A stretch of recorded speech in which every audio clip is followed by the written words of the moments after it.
Hey there folks, my name is Brock Chart and we're at you with another pop tutorial. This one is Stratosphere from Five Finger Pop book, or Five Finger Rock rather, book one. This tune kind of comes from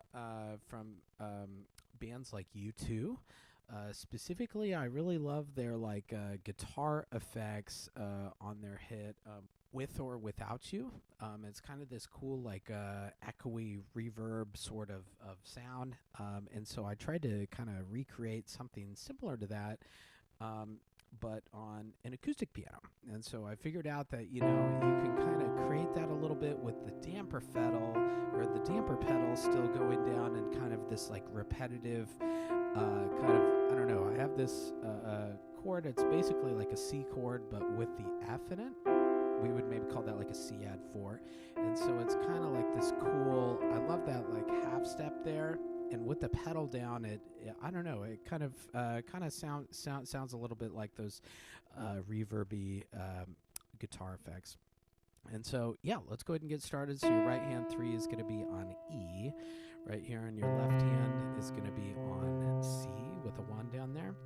And this does use the damper pedal. And so just a quick reminder, you can always do the whole notes in the left hand and just do, hold 2, 3, 4, up, down, 2, 3, 4, up, down, 2, 3, 4, up, down. So, and yeah, it's nice just to kind of isolate the left hand, and so you're listening for, are the notes very clear?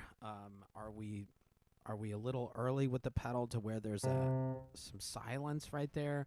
Or are we too late with the pedal to where we're hearing both tones there? So it should just be crystal clear with just a single note each time you do it. Just a couple things to watch out for. When you add the right hand, something that's a little unusual for students is this beat 4 that happens in both hands right in the very first measure. So, we're used to everything kind of lining up on beat 1, right? And so it can take some students by surprise. Might be something to circle there. So that's going to sound like this.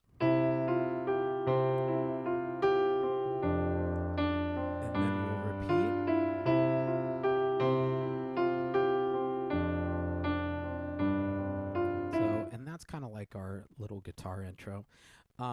If you're looking for something to make it a little bit more challenging, you can always add like this octave C that's lower, like right on that beat 4 hit right there in measure 1. So, and yeah, it's just kind of an optional thing, but I kind of like the sound of it, and so let me play that for you.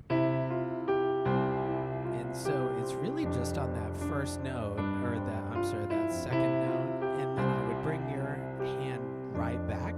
So, and yeah, just kind of optional thing, but yeah, I always like to include those in the videos. Right in measure 5 is going to be where our melody starts. And so your right hand is going to be a little bit lower on E with a 5, and your left hand's just kind of doing the same mold. Be aware that in that second measure there, like measure 7, we do have some eighth notes in the left hand, or I'm sorry, in the right hand, and it is tied over there. So don't let that freak you out. Sometimes some drumming exercises can help with coordination like that. Because the right hand does happen a little bit before the left hand. We're so used to, everything kind of lining up that sometimes that can throw people off. And you can practice that just by drumming and counting out loud. And so we could try that together. So my right hand is just drumming right hand things, and my left hand's just drumming left hand things. So I'm going to start right in measure 6. So ready, 1, 2, 3, 4, and left. And so it's just that right, right, left, right, right, left. Oh, and then when you do it for real, 1, 2, 3, right, right, left. So, but yeah, I think kind of isolating the drumming exercise is a really great way of taking out the notes, just concentrating on rhythm, good time, and hand coordination there. Good. Let's see, measure 9 is kind of the similar thing to measure 5, but we're going down to kind of a different verse or different ending to the verse here. Be careful that in measure 12, so we're hitting a 2 with a B, and then we're sliding over, or just kind of, it's the same note, but we're playing it with a different finger. And so that might be a place to circle there, and you can kind of practice even just doing it quarter notes, just getting used to that motion in the hand there. And then right in 13, we're going to jump up a little bit to a 2 on E. And it's not that bad because we have the pedal down there.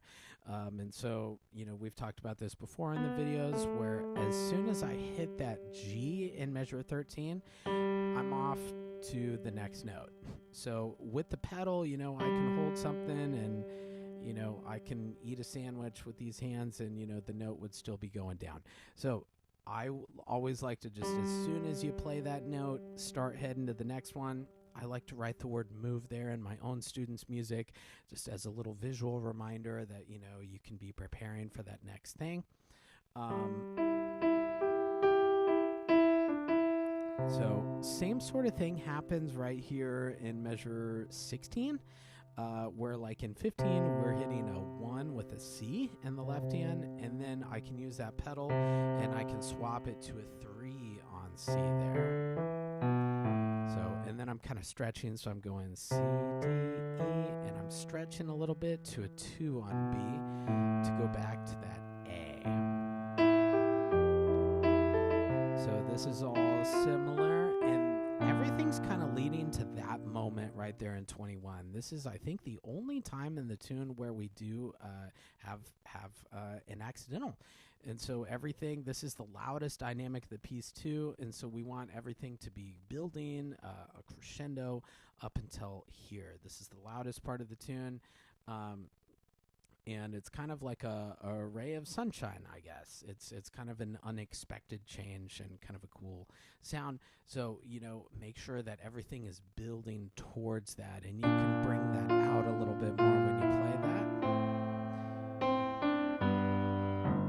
Same thing right there in measure 24. I'm hitting that low G in the left hand, but it's not too big of a deal because I am holding the pedal there. As soon as I play that G, I can start stretching down to that lower one.